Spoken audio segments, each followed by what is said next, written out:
नमस्कार, मैं ब्रजेश तिवारी। हमारे चैनल में आपका स्वागत है। आइए आज कराते हैं आपकी मुलाकात पूर्व आईएएस सभाजीत यादव जी से और जानते हैं कि उन्होंने जो एक न्याय मंच करके संस्था बनाई थी उसका क्या चल रहा है। नमस्कार सभाजीत यादव जी, आपका हमारे चैनल में स्वागत है। नमस्कार सर, न्याय मंच संस्था के संस्थापक हैं आप। क्या उद्देश्य है न्याय मंच को बनाने का? देखिए, वैसे मैं शासकीय सेवा में 31 वर्ष तक रहा और वहाँ भी विभिन्न स्थानों पर मैं जब एसडीएम एसडीओ के कार्यकाल में भी मैं न्याय यात्रा निकालता था। सभी गांवों में जा कर के वहीं पर उनकी सारी समस्याओं का विवादित अविवादित समस्त मुद्दों का निराकरण उनकी सहमति से करता था। रिटायरमेंट के बाद भी मैं शिक्षा, स्वास्थ्य और न्याय इसको लेकर के मैंने पहले एक ट्रस्ट भी बनाया था और उसके माध्यम से ही मैं न्याय मंच को अग्रेसित किया। उद्देश्य बड़ा सिंपल है। हमारे संविधान में उल्लिखित है कि प्रत्येक नागरिक को यह संविधान सामाजिक, राजनीतिक एवं आर्थिक न्याय सुनिश्चित करने के लिए बनाया गया था, लेकिन दुर्भाग्य से इसके क्रियान्वयन का स्वरूप बड़ा अस्पष्ट था। इसलिए मैंने इस मुद्दे को उठाया कि हर एक व्यक्ति को सामाजिक, राजनीतिक और आर्थिक न्याय मिल सके, हर एक संस्था को, हर एक निकाय को। इस दृष्टि से मैंने ये कार्य शुरू किया। देखिए, न्याय मंच के संस्थापक हैं, सीधा सीधा समाज के क्षेत्र में एक बहुत अच्छा योगदान के रूप में आप फिर से समाज सेवा के रूप में जुड़ गए। इसके पहले मध्य प्रदेश प्रशासनिक सेवा के कुछ जगह पे, काफ़ी जगहों पे आप बड़े अधिकारी के रूप में यहाँ पे किए। मैं हमारे साथ साथ जो नए व्यूअर जुड़े हुए हैं और जो पुराने व्यूअर्स हैं, आपका एक परिचय आपके ही मुंह से चाहता हूँ कि आप अपने बारे में बताएं, ताकि व्यूअर्स जो सुनना चाहते हैं, उन्होंने जब मेरी मुलाकात हुई तो बोले जब आप सभाजीत यादव जी से मिलेंगे तो थोड़ा हम जानना चाहते हैं कि उनका जो प्रशासनिक सेवा में जो अधिकारी के रूप में रहे और कहाँ कहाँ रह के और क्या क्या आपने ऐसा एक्सपीरियंस किया कि आपको न्याय मंच का एक संस्थापक ओपन करके उसके संस्थापक बने आप। देखिए, मैं मेरी शुरुआत कहा जाए तो ये एसडीएम राघोगढ़ के पद पर राघोगढ़ आरोन पे रहा। वहाँ ही मैंने गांव में जा कर के लोगों की देखा कि लोग राजस्व की समस्याओं से बहुत ही पीड़ित हैं और आपराधिक प्रकरणों का भी उद्भव इसी से होता है। इसलिए मैंने कहा कि राजस्व के प्रकरणों का निराकरण उनके द्वारा कराया जाए। मेरा पहले कैंप चला, आपकी समस्या आपका निदान, और इसके तहत मैं वहाँ बैठ करके लोगों से, उन्हीं से पंचायत करा करके और उनकी सारे प्रकरणों का निराकरण, चाहे वो सिविल हो, क्रिमिनल हो या राजस्व से रिलेटेड हो, मैंने कराया। उसके बाद मैं ब्यावरा में आया। ब्यावरा में 7 मिशन को लेकर के मैं यात्रा शुरू किया और उसके साथ साथ मैं न्याय यात्रा निकाला। ब्यावरा में हमारे कार्य से यूनिसेफ के डायरेक्टर तत्कालीन थे, वो आए और देखा। उन्होंने देख करके उस पर हमको क्या, प्रदेश के मुख्यमंत्री को उन्होंने लिखा कि मैंने बहुत अद्भुत चीज़ गांव में होते हुए देखा है, और उस पर बाद में उन्होंने जय अक्षर फिल्म भी बनाई जो पूरे देश में 1995 15 अगस्त को दिखाई गई। उसमें भी इस बिंदु को बहुत ही अच्छे से हाईलाइट किया गया। फिर मैं सिरोंज गया। सिरोंज एसडीएम के रूप में भी मैंने ये किया और वहाँ परिणाम इसका ये हुआ कि इसके बाद शासन ने उसकी स्टडी करा करके, तब तत्कालीन शासन ने उसको ग्राम संपर्क अभियान के रूप में ले आए। अंत में मेरी अन्य भूमिकाएं भी रही। मैं मुरैना में या भिंड में सीओ जिला पंचायत के रूप में रहा। वहाँ भी हमने गांव में जा करके इनका निराकरण और स्व सहायता समूहों के माध्यम से सभी कार्य सौंपने का, हर कार्य में उनसे कराने के लिए वो किया। तो एक जो मेरी मौलिक संकल्प है वो ये है कि सबसे बड़ी समस्या है वो न्याय। किसी को भी, किसी के साथ भी अगर अन्याय होता है तो वो उसको स्वीकार नहीं कर सकता। हमने देखा कि परिवार में भी अगर आपके 2 बच्चे हैं, उन बच्चों के बीच में भी अगर आप पक्षपात करेंगे, आपके बच्चे और बच्ची के बीच में करेंगे, तो आपका परिवार भी ठीक से चल नहीं पाएगा। प्रकारांतर से यही बात देश के लिए भी है, समाज के लिए भी है कि अगर आप लोगों को न्याय, और सबसे बड़ी समस्या है न्याय प्राप्त करना। एवरीबडी वांट, प्रत्येक व्यक्ति, चाहे वो कितना बड़ा ही क्रिमिनल हो, चाहे कितना, अंततः वो भी यही कहता है कि मेरे साथ न्याय होना चाहिए। आखिर वो न्याय क्यों नहीं हो पा रहा? तो इसको लेकर के मैंने देखा, तो हमने तो यहाँ तक पाया कि भाई हमारे यहाँ श्रीमद् भागवत गीता में भी भगवान श्री कृष्ण ने ये कहा कि जब जब अन्याय होता है, अधर्म का तात्पर्य अन्याय से ही था, और जब जब अन्याय होता है तब तब भगवान को अवतार लेना पड़ता है। और ये हमारे संविधान में भी उल्लिखित किया गया कि यह संविधान सामाजिक, आर्थिक और राजनीतिक न्याय प्रत्येक व्यक्ति को सुनिश्चित करेगा।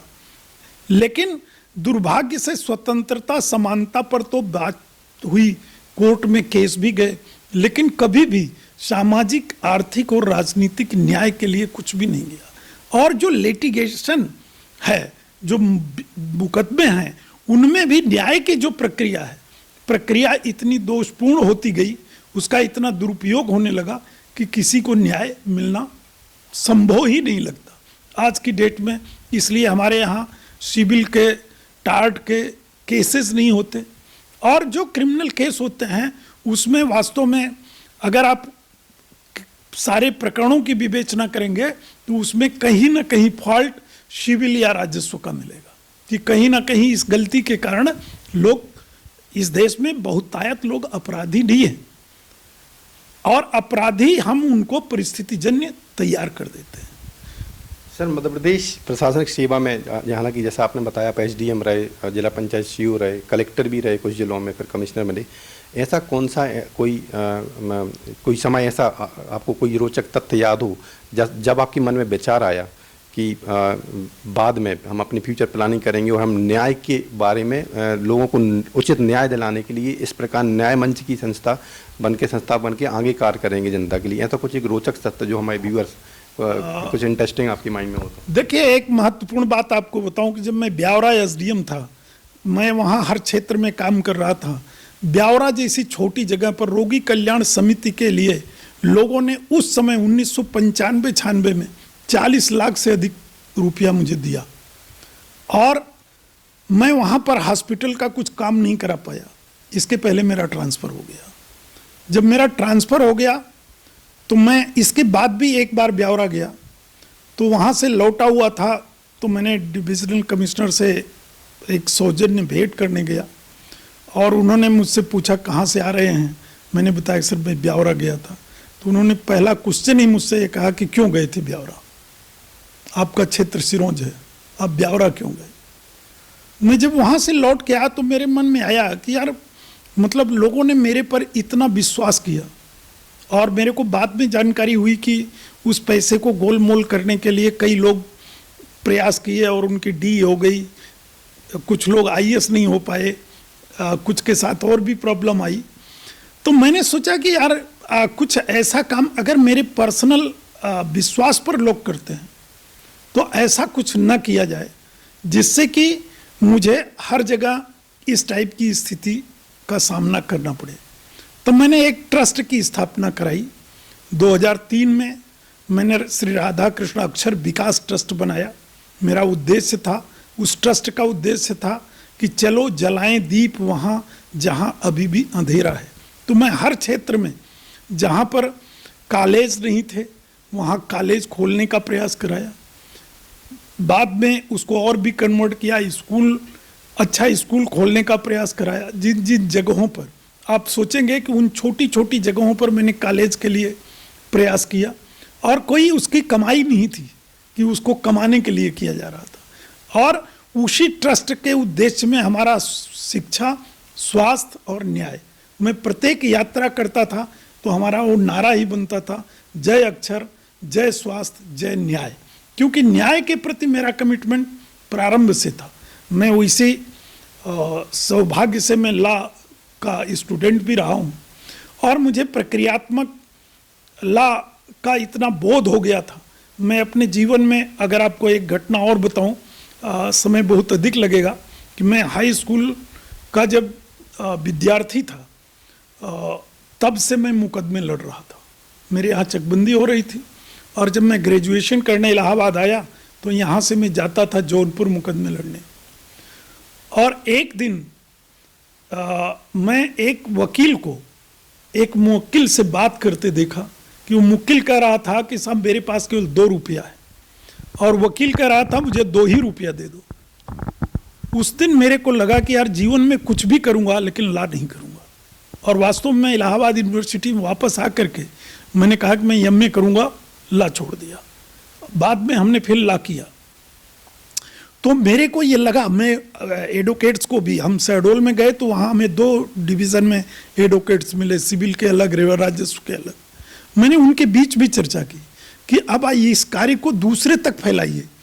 इसमें यहाँ की जनता मुकदमों का भार सहने लायक नहीं है।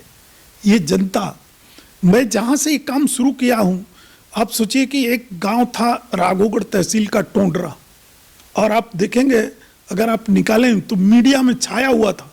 टोंडरा से एक बस जाया करती थी गुना राघोगढ़, एक वहाँ बड़ी अच्छी एक वो प्रसिद्ध थी। क्योंकि बरसात हो गई, मेरी भी गाड़ी जाने का रास्ता बंद हो गया। मैं वहाँ 2 दिन रुका, और रुक करके मैं वहाँ सारे प्रकरणों का निराकरण किया। वहाँ की कहानी प्रसिद्ध थी कि 24 मील 48 नाले 96 बना, इनसे पहुंचो तो पहुंचो गुना। मैं इन चीजों को बहुत भुगता हूं, और इसको कि प्रत्येक आदमी को, मैं जानता था कि किसी को 109 में पकड़ के लाते हैं, 151 में पकड़ के लाते हैं, फिर 110 में पकड़ के लाते हैं, वो कोई दोषी नहीं है। जरा सी कोई बात हुई और आपने उनको केस कर दिया। मैं कहता था कि भाई हम अपराधी बनाने के लिए लोगों को नहीं है, जेल में डाल करके हम उनको अपराध की दिशा में ठेल रहे हैं। जबकि अगर भौतिक दृष्टि से देखा जाए तो जेल बहुत ही सुपर स्थिति में था। हमारे देश के बहुतायत लोग ठंड में, जिनको कंबल नहीं मिलता, जिनके बरसात में जिनकी छत टपकती रहती है, वो भी जीवन जीते हैं। जेल में छत भी पक्की है, जेल की फर्श भी पक्की है, जेल में कंबल भी मिलता है, फिर भी आदमी जेल से डरता है। क्यों? क्योंकि वो उसके मूल्यों के विपरीत थी। उसकी पेट की बात नहीं थी, उसके मूल्य। और वहां से वो क्या चाहता है कि केवल न्याय, हर आदमी केवल न्याय चाहता है। तो मैं इस वैल्यू को लेकर के आगे बढ़ा कि लोगों को न्याय दिलाने के लिए मैं कुछ भी करूंगा। और वर्तमान में अभी जैसे आया, मैं पिछले साल से 1 साल से सिरोंज, लटेरी, कुरवाई, राघोगढ़, इन क्षेत्रों में मैंने न्याय यात्रा निकाला। उन क्षेत्रों में इसके बाद वहाँ पर न्याय मंच का आंदोलन चल रहा, सिरोंज को जिला बनाने के लिए। मैंने कहा सिरोंज पहले जिला था, बीच में वो जिला नहीं रहा, तहसील हो गया। मैंने कहा ये सिरोंज के साथ अन्याय है कि 130 किलोमीटर तक यहाँ के लोगों को जिला हेडक्वार्टर जाना पड़ता है। वो उसकी सारी संभावनाएं हैं। इन चीज़ों को लेकर के मैंने न्याय मंच के भी 9 बिंदु तैयार किए। हाँ सर, मैं अपने व्यूअर्स को बताना चाहूँगा कि न्याय मंच के कुछ 9 बिंदु काफ़ी आजकल चर्चा में हैं, बहुत चर्चा के विषय हुए। वो सुने तो आप खुद संस्थापक हैं न्याय मंच के। हमारे व्यूअर्स जानना चाहते हैं कि वो जो आपके 9 व्यू हैं, 9 बिंदु हैं, वो क्या हैं। और साथ में हमें तो ये भी सुनने में आया कि उसके कुछ बिंदुओं में से, हालांकि राजनीति की तो बात करेंगे नहीं, बट मध्य प्रदेश शासन ने खुद एक बिंदु मतलब लागू कर दिया है, और एक बड़ी पार्टी है उन्होंने उस बिंदु से कुछ पूरा मैच करके उसको लागू किया हुआ है। उसके बारे में हमारे व्यूअर जानना चाहेंगे। देखिए, हमने 9 बिंदु इस तरह से बनाया कि जैसे हाई कोर्ट, मैंने देखा शासन में रहते हुए एक विभाग 5-5 हज़ार केस लड़ रहा है। तो मैंने कहा कि भाई हाई कोर्ट का तो सारा टाइम खाली हमारे गवर्नमेंट सर्वेंट के प्रकरणों में चला जाता है, और एक प्रकरण के निराकरण के 3-3 बार कंटेम्प्ट लगता है, इसके बाद भी उसका निराकरण नहीं हो पाता। आखिरकार गवर्नमेंट का इतना बड़ा अमला क्या करता है? जो अधिकारी है उसको सारी शक्तियाँ हैं, तो वो निराकरण क्यों नहीं कर रहा? और हर प्रकरण को कोर्ट में भेजने की जरूरत क्या है? तो पहली बात तो ये कि ये देखा जाए। इसके पहला बिंदु हमने रखा कि हमारे जो भी निर्णय हुए हैं उन निर्णयों का परीक्षण किया जाए कि क्या वो संविधान की प्रस्तावना में उल्लिखित सामाजिक, राजनीतिक, आर्थिक न्याय की कसौटी पर वो निर्णय आते हैं क्या। किसी व्यक्ति को 50,000 करोड़ दे देना और 50 करोड़ लोगों को 500 रुपए दे देना, ये आर्थिक न्याय की कौन सी परिभाषा में आएगा?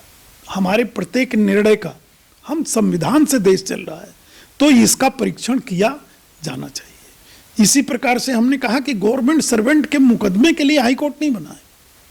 जो गवर्नमेंट अधिकारी हैं, शासन के अधिकारी हैं, उनका दायित्व है कि वो अपने अधीनस्थ के साथ कोई भी अन्यायपूर्ण निर्णय न लें, और नहीं तो सारा श्रम और सारा पैसा इसी में बर्बाद हो रहा है। इसको मुक्त किया जाए।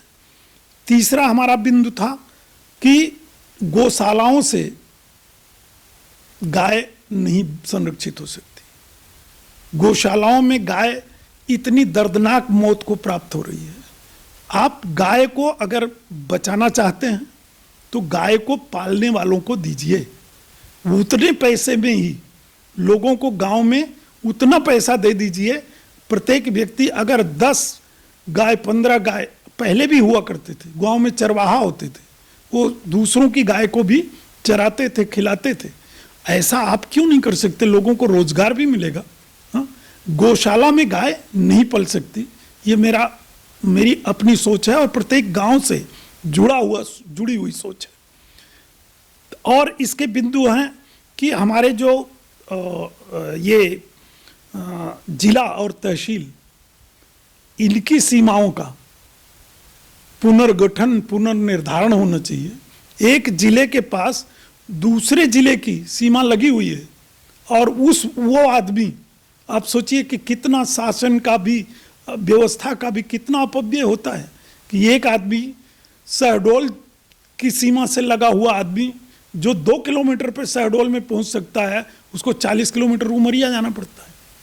आप कल्पना कीजिए कि बुधनी के गांव का आदमी 130 किलोमीटर क्रॉस करके उसको सीहोर जाना पड़ता है, वो 2 जिला क्रॉस करता है। रायसेन का आदमी, रायसेन जिले का आदमी भोपाल को क्रॉस करके आता है गांव में। रायसेन जाने के लिए उसको भोपाल क्रॉस करना पड़ता है, सीहोर जाने के लिए उसको भोपाल क्रॉस करना पड़ता है। और विदिशा के 6 किलोमीटर दूर पर रायसेन जिला लगा हुआ है। और गुना जिले का आपको हमने बताया था एक कहानी। और गुना जिले जो नजीराबाद है, नजीराबाद के पास तक गुना जिला लगा हुआ है। आप सोचिए कि ये जिला, तहसील या कोई भी जो हैं, ये लोगों की सेवा के लिए है, तो लोगों को वहां जाने के लिए सुगमता होनी चाहिए। एक व्यक्ति की सुगमता देखी गई और जनता की सुगमता नहीं देखी गई। तो इसको मैंने इसलिए रखा हुआ था कि इसकी सीमाओं का मतलब पुनर्गठन किया जाए, जिले को भी, तहसील को भी इस तरीके से पुनर्गठित किया जाए कि किसी भी व्यक्ति को जिला मुख्यालय से 50 किलोमीटर से अधिक दूरी पर जाना न पड़े, तहसील मुख्यालय पर 15 किलोमीटर से अधिक उसको जाना न पड़े। तब इसका उपयोग जनता के लिए हो सकेगा। इसीलिए बहुत सारे नए जिले बन रहे थे। हमने आपको बताया सिरोंज, भाई रायसेन में बरेली, बुधनी क्षेत्र के लिए भी सीहोर में, ऐसी जगह हैं जिनको जिला बनाया जाना चाहिए। जिला वैसे भी बहुत सारे कि उनका भी पुनर्गठन किया जाए। मऊगंज जिला बन गया, सीधी से 30 किलोमीटर मात्र है। 10 किलोमीटर तो सीधी का विस्तार हो सकता है, 10 किलोमीटर मऊगंज का विस्तार हो सकता है। इसी प्रकार से कई जिले ऐसे हैं। नेवाड़ी जिला एक तहसील का हो गया, एक 1.5 विधानसभा का हो गया। इस टाइप के जो जिले बन रहे हैं, उनसे अच्छा ये होता कि लोगों को सुविधा को दृष्टिगत रखते हुए हर जिले को पुनर्गठित इस तरीके से कर दिया जाता। तो नया जिला, इसी के साथ मैं एक महत्वपूर्ण बिंदु की तरफ और आकृष्ट करना चाहूँगा कि मैं पंचायत से जुड़ा हुआ, चूँकि मैं हर निर्णय को पंचायती निर्णय कराता था। वर्तमान में जो पंचायती राज व्यवस्था है कि ग्राम पंचायत में सरपंच पद के लिए 4 लोग, 5 लोग, 6 लोग चुनाव लड़ते हैं। 15-20% वोट पा करके लोग सरपंच एक बन गया, मतलब 80% जनता उसके विपरीत है और वो केवल ब्लॉक के और सचिव के चक्कर लगाता है और सारे लोग उसके खिलाफ चक्कर लगाते हैं। तो क्यों ना इसमें परिवर्तन किया जाए कि भाई जो सेकंड है, सरपंची के चुनाव में जो हारा हुआ है उसको उप सरपंच बना दो। जो अन्य लोग 100 से अधिक वोट पाए हैं उनको सबको पंच बना दो। पूरे गांव की पंचायत होगी और पूरा गांव मिल बैठ करके उस पर निर्णय करेगा। ऐसा किए जाने में कोई दिक्कत नहीं होगी। और पंचायती राज या लोकतंत्र का अर्थ तभी निकलेगा जब सारे लोग, आज भी आप देखिए कि लोकसभा में भी नेता प्रतिपक्ष होता है या विपक्ष भी हर चीज में पार्टिसिपेट करता है, राज्य में भी करता है। तो भाई पंचायत में क्यों नहीं कर सकता? पंचायत में उसको दूसरा नाम दे दो, पद दे दो, वो बैठ के, क्योंकि वो गांव का निर्णय होना है। तो गांव का निर्णय सारे लोग मिल बैठ के लेंगे तभी हो पाएगा, किसी एक व्यक्ति से नहीं। और उनको बहुत सारी शक्तियां दी जा सकती हैं कि वो स्वराज की स्थापना हो सके। वो आत्मनिर्भर और स्वराज तभी स्थापित होगा जब उसको इस तरीके से पुनर्गठित कर दिया जाए। देखा जाए ये तो न्याय मंच के काफ़ी मैन बिंदु थे।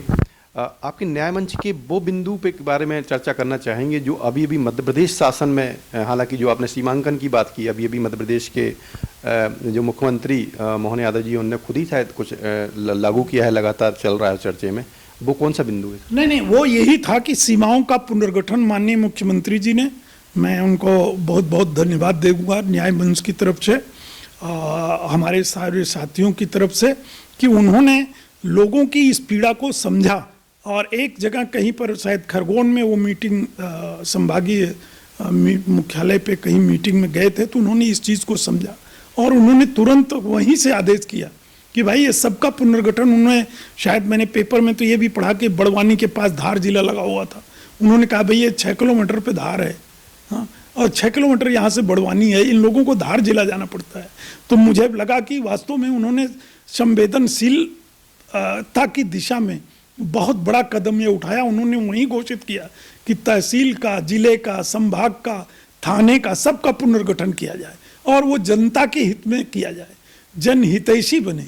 किसी व्यक्ति के कारण जिला बनाना, तहसील बनाना, ये तो अब तक होता आया है, लेकिन पहली बार ये हुआ कि उन्होंने कहा कि जनता की दृष्टि से इसका पुनर्गठन कर दिया जाए। तो आपको लग रहा है कि मतलब 18 साल बाद मध्य प्रदेश को जो नए मुख्यमंत्री मिले, जैसी उन्होंने शुरुआत की है लगातार एक सुपरफास्ट की तरह, बहुत जो जितनी भी योजनाएं हैं हर संभागीय स्तर पर देखा जाए तो खुद जा रहे हैं, खुद बैठ रहे हैं, खुद डिसीजन ले रहे हैं और उसी स्पॉट पर काफ़ी डिसीजन लेके बड़ी बड़ी योजनाओं को चालू कर रहे हैं। नहीं, बहुत अच्छा उन्होंने, मतलब उन्होंने बहुत अच्छा इस दिशा में कदम उठाया है।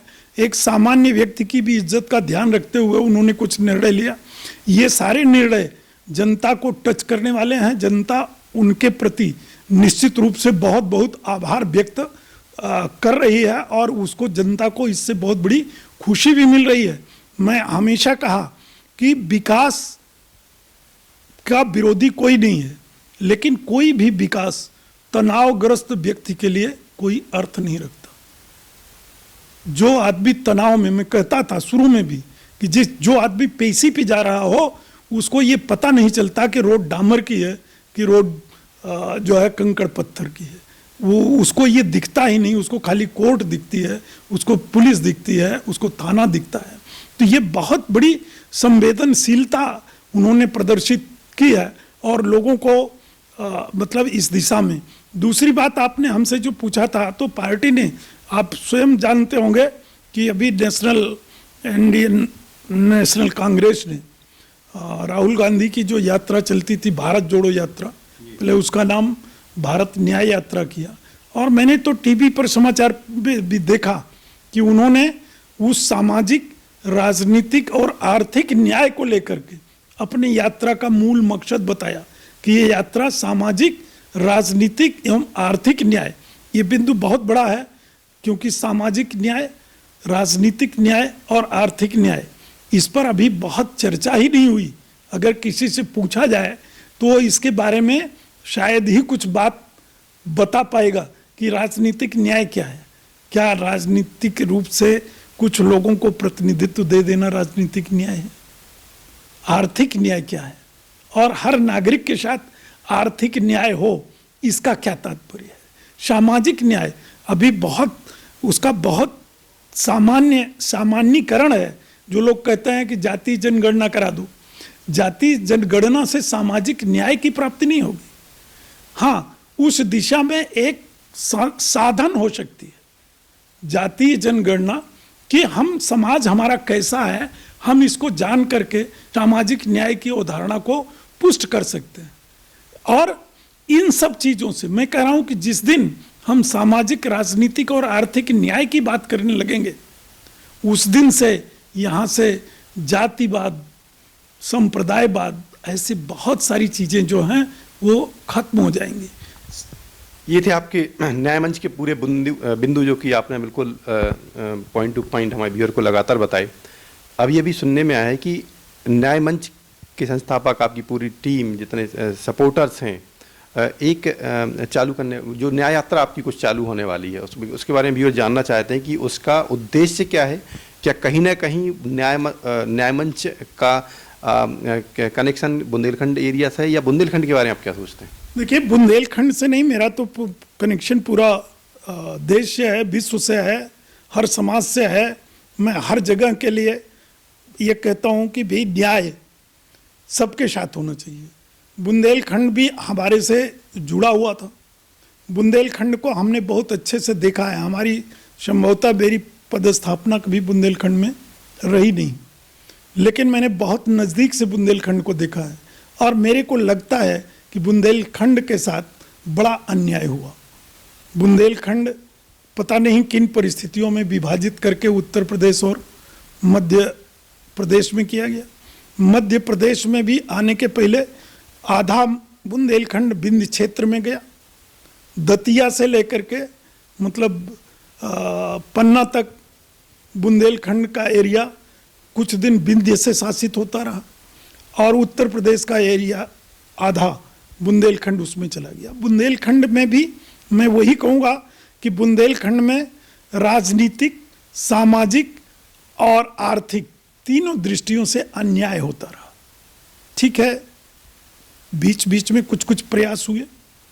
बुंदेलखंड में इतनी लैंड आज भी है और उस लैंड को खाली इरिगेशन अगर मिल जाता, बुंदेलखंड पंजाब से ज़्यादा कृषि के क्षेत्र में आगे जाता। बुंदेलखंड में खनिज संसाधन अपार है, फिर भी बुंदेलखंड के 50% से अधिक लोग, पलायन को मैं बुरा नहीं समझता, पलायन करना कोई बात नहीं है।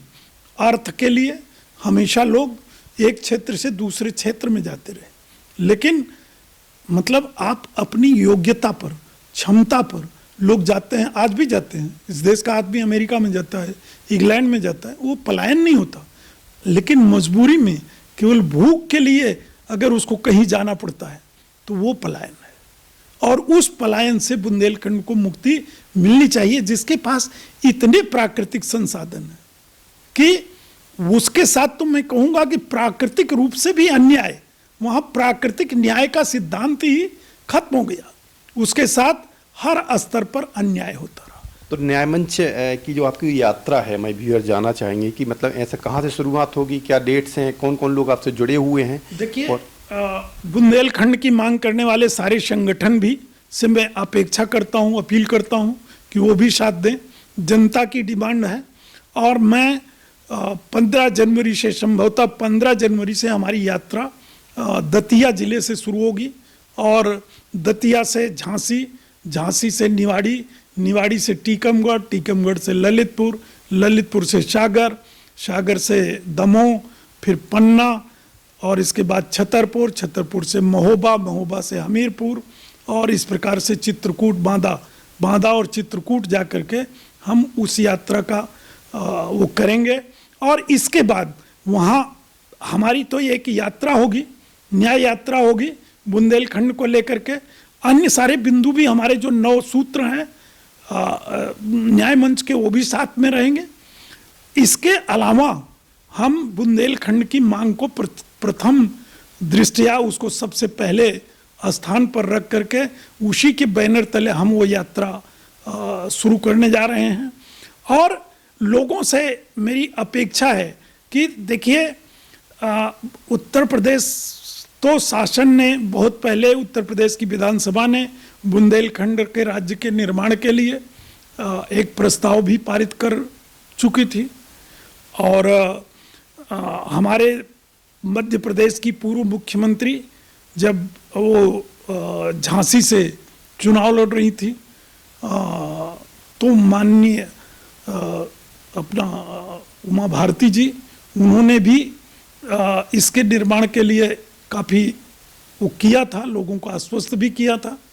तो इस प्रकार से मैं ये चाहूँगा कि ये राजनीतिक क्षेत्र में भी इसकी चर्चा हुई है, और ये वास्तव में ज़रूरत है उस क्षेत्र के लोगों के लिए। वो क्षेत्र अन्य कई दृष्टियों से बहुत ही मतलब देश में उस अपना स्थान रखता है, लेकिन वहाँ जो उसके साथ सामाजिक रूप से ये राजनीतिक अन्याय का पहला दृष्टांत है कि एक क्षेत्र को 2 स्टेट में डिवाइड कर दिया गया। तो आपका कहना है कि जो आपने अभी न्याय यात्रा जब आपकी चालू होगी तो कुछ ज़िले ऐसे हैं जो मैंने देखा कि मध्य प्रदेश में है, कुछ जगह ऐसे हैं शहर जो आपके उत्तर प्रदेश में हैं, तो हम ये कह सकते हैं कि मतलब जो ये न्याय यात्रा चलेगी और आगे चल के बुंदेलखंड के अच्छे विकास के बारे में आपकी जो सोच है, वो क्या बुंदेलखंड नया राज्य बनाने के लिए? हाँ, बुंदेलखंड को नया राज्य बनाने के लिए ही आंदोलन होगा, और कोई भी आंदोलन, हमारी न्याय यात्रा होगी, जनता अगर उसको चाहेगी, आज ये लोकतंत्र है और जनता की चाहत पर प्रत्येक सरकार को, प्रत्येक पक्ष को, पार्टी को झुकना पड़ता है। तो अगर जनता की चाहत उभर कर आएगी तो हर पार्टी उसके लिए सोचेगी कि हाँ, बुंदेलखंड को राज्य बनाया जाना चाहिए।